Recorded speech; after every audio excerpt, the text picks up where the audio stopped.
How do you do, ladies and gentlemen? In a sense, I could say that poetry is prose in 3D. When people have something special to say, I mean something special, something important, something that requires that extra dimension, whatever that may be. They sit down, try to concentrate, write a piece of what they call poetry. Poetry isn't like prose. Prose can be like poetry, but poetry can't, indeed mustn't be like prose. Otherwise, where would that special importance come from? The average person trying to produce that desperately important poetry has a problem. Chatting over a cup of tea is normal. Swapping silly stories over a pint of bitter or port and lemon down the pub is easy enough. But writing a letter to Auntie to thank her for something you didn't want in the first place is not so easy. And when it comes to writing something special, what can you do? You don't want ordinary words. You need something that stands out. You need something that says something over and above what the words appear to say. How can you make those words say what you want them to say? How can you make them imply all sorts of special little things that you want them to imply? You want those words to convey something important.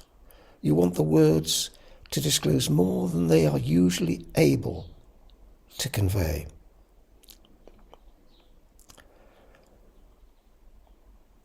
Most of the time, one can't do this. One gets stuck. How can secret meanings be prized out of those words? Let me quote you something I wrote many years ago, which maybe explains what I'm trying to convey.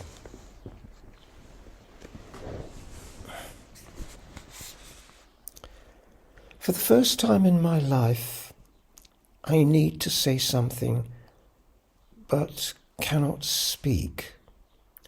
All words fade without meaning. They line up ready to speak, but not a single word has anything to say.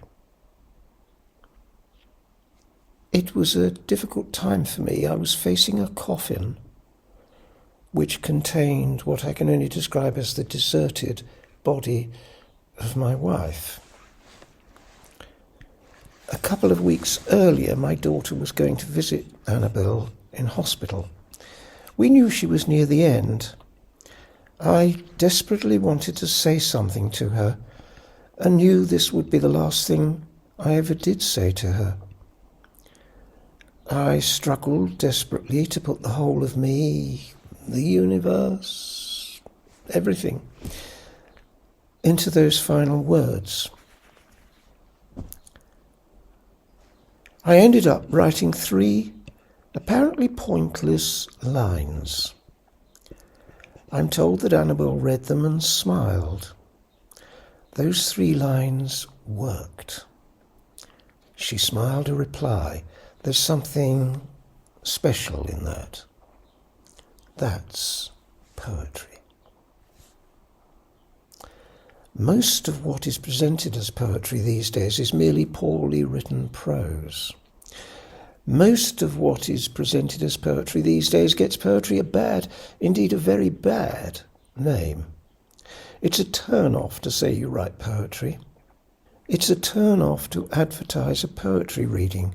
Who goes to poetry readings except die-hard optimists? It doesn't have to be like that.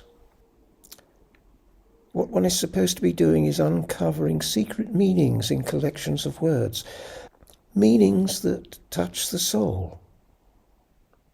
I mentioned above not being able to find words that would say the things I wanted them to say. I even wanted to find words for things I didn't know I wanted to say, because so far I hadn't come across such words. Eventually I wanted to say something even if it wasn't something Annabel would be able to hear. Well, what's coming up is the result. It's some sort of compromise. It's also what you might call a composite. Part story, part description, part apology, part hunting for something.